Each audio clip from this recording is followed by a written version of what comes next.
ফের মানবিক উদ্যোগ ঠিবা অঞ্চলের বিশিষ্ট সমাজসেবী শাহিন কাজীর। পবিত্র রমজান মাসের প্রাক্কালে ফের মানব সেবায় নজির গড়লেন ঠিবা অঞ্চলের বিশিষ্ট সমাজসেবী শাহিন কাজী। সোমবার দুপুরে লাভপুরের ঠিবা অঞ্চলের 200টি সংখ্যালঘু দুস্থ পরিবারের হাতে পবিত্র ঈদের জন্য তুলে দেওয়া বিশেষ উপহার সামগ্রী। এদিন শাহিন কাজীর নিজ বাসভবনে এই উপহার সামগ্রীগুলি তুলে নিজে উপস্থিত থেকেই দুস্থ মা বোনেদের হাতে তুলে দেন। ঈদের আগে এই ধরনের উপহার সামগ্রী পেয়ে খুশি এলাকাবাসীরা। উল্লেখ্য, বেশ কয়েকদিন আগেও বিশিষ্ট সমাজসেবী শাহিন কাজীর নিজ উদ্যোগে ঠিবা অঞ্চলের দুস্থ পরিবারগুলির হাতে তুলে দেওয়া হয় বিভিন্ন ধরনের রান্নার সামগ্রী। এরপর ফের ঈদের আগে দুস্থদের নতুন কাপড় তুলে দিলেন তিনি। উপহার পাওয়া গ্রামবাসীরা বলেন, এই ধরনের উপহার পেয়ে খুব ভালো লাগছে। তিনি এভাবেই সবার আপদে বিপদে সবসময় পাশে দাঁড়ান। তাই এবারও ঈদের আগে দুস্থদের কথা ভেবে তাদের পাশে দাঁড়ানোই খুশি আমরা। বিশিষ্ট সমাজসেবী শাহিন কাজী জানান, মুখ্যমন্ত্রী মমতা বন্দ্যোপাধ্যায় ও বিধায়ক অভিজিৎ সিংহের দেখানো পথেই মানব সেবার মধ্য দিয়ে ও সবার সুখ দুঃখে পাশে থেকে এভাবেই এগিয়ে চলেছি। তিনি আরো বলেন, পবিত্র ঈদকে সামনে রেখে এলাকার অসহায় মানুষদের কথা ভেবে 200টি পরিবারের হাতে বিশেষ উপহার তুলে দিয়ে তাদের পাশে দাঁড়ালেন তিনি। লাভপুর থেকে শুভদীপ গুইয়ের রিপোর্ট, বিগ নিউজ বাংলা। এই যে আপনাদের এলাকার বিশিষ্ট সমাজসেবী শাহিন কাজী, তিনি এই যে আপনাদেরকে একের পর এক উপহার দিয়ে চলেছেন, কেমন লাগছে? খুব ভালো লাগছে। কি এবং বলবেন? সবসময় আমাদের পাশে থাকে, সুবিধা অসুবিধা সবসময় দেখে এবং কাপড় চোপড় ঈদে রমজানে দিচ্ছে। খুব ভালো লাগছে। আল্লাহর কাছে অনেক পাতক, আল্লাহ দেখ আরো উন্নতি হোক, ভালো থাক, সকলকে দেখুক। ঈদের পাশাপাশি অন্য সময়ও কি আমাদের পাশে না, থাকে? না, হ্যাঁ, দেখে সবসময় আমাদের পাশে থাকে। হ্যাঁ, সব যেমন সময় চাল, পাশে টাকা, থাকছি। যে কোনো জিনিস সবটাই মিলে এমএলএ দেয় কিংবা এবং আমরা পাই। কিভাবে ধন্যবাদ জানাবেন ওনাকে? ধন্যবাদ। আল্লাহর কাছে অনেক অনেক ধন্যবাদ। আল্লাহ দেখ আরো হোক, আরো বড় হোক শাহিন ভাই। আমরা অনেক খুশি, আল্লাহ ওকে খুশি করুক। হ্যাঁ, হ্যাঁ, আমাদের কথা বেঁচে এবং দিবে। আমরা তবেই তো আমরা পাবো শাহিন ভাইয়ের কাছে বটে তো। এসে। ঠিক হ্যাঁ, আছে। ওরকম আমরা কহিনুর। সাধারণ মানুষের পাশে থাকতে, কারণ রমজান মাসের প্রাক্কালেই দেখা যাচ্ছে একের পর এক বিভিন্ন রকম উপহার সামগ্রী তুলে দিচ্ছেন সমস্ত গ্রামবাসীদেরকে, কি বলবেন?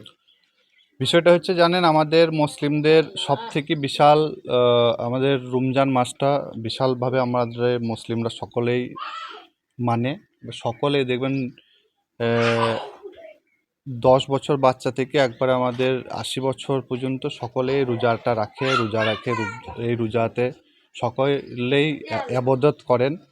তার জন্যে আমরা আমাদের ঠিবা অঞ্চলের কিছু কিছু জায়গায়, যেসব জায়গায় গরিব মানুষ, খেটে খাওয়া মানুষ, যারা বিধবা, যারা দুস্থ মানুষ, যারা ঈদের কাপড় কিনতে পারে না, যারা ইফতারি করতে পারে না, তাদের জন্য আমরা তাদের ইফতারি তাদের হাতে তুলে দিয়েছি। আবার কাপড় টোটাল যতগুলো, আমি 200 পরিবারকে কাপড়, লুঙ্গি থেকে আপনার বিধবাদের শাড়ি, রঙিন শাড়ি, যেসব যা পারলাম সেগুলো আমি ব্যক্তিগত হিসাবে আমি সকলকে ঠিবা অঞ্চলের আমার সব গ্রামের, যেসব গ্রামের দুস্থ মানুষ ছিল তার সকলের হাতে আমি তুলে দিলাম। কখনো দেখা যাচ্ছে রান্নার সামগ্রী, আবার কখনো দেখা যাচ্ছে বিভিন্ন ধরনের কাপড় তুলে দেওয়া হচ্ছে।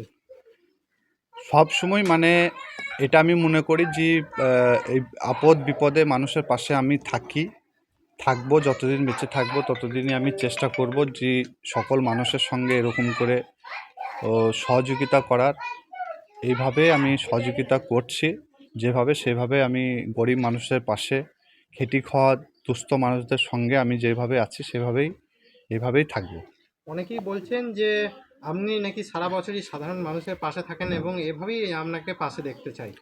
আমাকে খালি রোজার মাস নয়, আমি আমাদের হিন্দু ভাইদের যখন দুর্গা পুজো হয়, বড় উৎসব, তখন আমি গরিব মানুষদের সকলকে আমি শাড়ি, ধুতি টেকি, যেগুলো যে আমি পারি ব্যক্তিগত হিসাবে, সেগুলোকে আমি টোটালটাকে আমি করি। আমি সেটাই বলতে চাই সকল মানুষকে, যারা আমাদের এইভাবে সকলকে গরিব মানুষের পাশে, আমি সবাইকে আহ্বান করব যে এইভাবে মানুষের পাশে থেকে তাদের একটু খুশি, বা তারা না খেতে পাওয়া মানুষদের পাশে যদি থাকে, আমি মানে আরও বেশি ধন্য হব। তার জন্য এইভাবে আমি সকলকে আমি বলতে চাই, ঠিবা অঞ্চলে যারা আমাদের যারা আছে তা সকলকে আমি বলতে চাই, সকলে যেন এইভাবে এগিয়ে আসুক, মানুষের পাশে থাকুক, এটাই আমি বলতে চাই। মুখ্যমন্ত্রী মমতা বন্দ্যোপাধ্যায় তো তিনিও বলেছেন যে সকলের সঙ্গে সাথে উন্নয়নে সামিল হতে। আমাদের মুখ্যমন্ত্রী মমতা বন্দ্যোপাধ্যায়, অভিষেক বন্দ্যোপাধ্যায়, আমাদের অভিজিৎ সিনহা, রানাদা, আমাদের সকলকেই টোটাল আমাদের এইভাবেই সহযোগিতা করেন, হাত বাড়িয়ে দেন। আমাদের বিধায়ক অত্যন্ত ভালো মানুষ, উনি এখানে 5 বছর এমএলএ আছেন, 5 বছর এমএলএ আপনার প্রচুর পরিমাণে আমাদের এখানে উন্নয়ন করেছেন উনি। এইভাবে উন্নয়নের শেষ নেই, উন্নয়ন বলতে গেলে আমাকে 1 ঘন্টা টাইম লাগবে। এই উন্নয়ন যা হয়েছে, সুন্দরভাবে উন্নয়ন যা করেছেন, ঠিবা অঞ্চল কি লাভপুর ব্লকে যা উন্নয়ন হয়েছে, মানুষের সাধারণ মানুষ এখানে আপনি একটাই এখানে যে আদর্শ হয়ে গেছে, যে আগে চুরি চামারি যে ডাকাতি হইতো, সেসব আপনি যদি কোনো কৃষক ধান ফেলে রেখে দেয় 10 দিন 12 দিন, তাদের ধান চুরি হয় না। আপনার কারো মোটরসাইকেল রাস্তাতে পড়ে থাকলে মোটরসাইকেল চুরি হয় না। এইগুলোই তো আদর্শ, মানুষের শান্তিপ্রিয় যেভাবে আমাদের বিধায়ক এনে দিয়েছেন। এটাই আমরা ঠিবা অঞ্চলের পক্ষ থেকে আমি বিধায়ককে আমি ধন্যবাদ জানাই, যে শান্তি এই এলাকার মধ্যে শান্তি এনে দিয়েছে, তার জন্য আমি বিধায়ককে ধন্যবাদ জানাবো। আপনাদের এলাকার যে বিশিষ্ট সমাজসেবী শাহিন কাজীর কাছ থেকে যে বিভিন্ন ঈদের আগে কাপড় জামা পেলেন, কেমন লাগছে? ভালো না, কি বলবেন তাকে? আল্লাহ দিচ্ছে, দোয়া করবো। এই ধরনের একটা মানবিক উদ্যোগ কিভাবে দেখছেন আপনারা?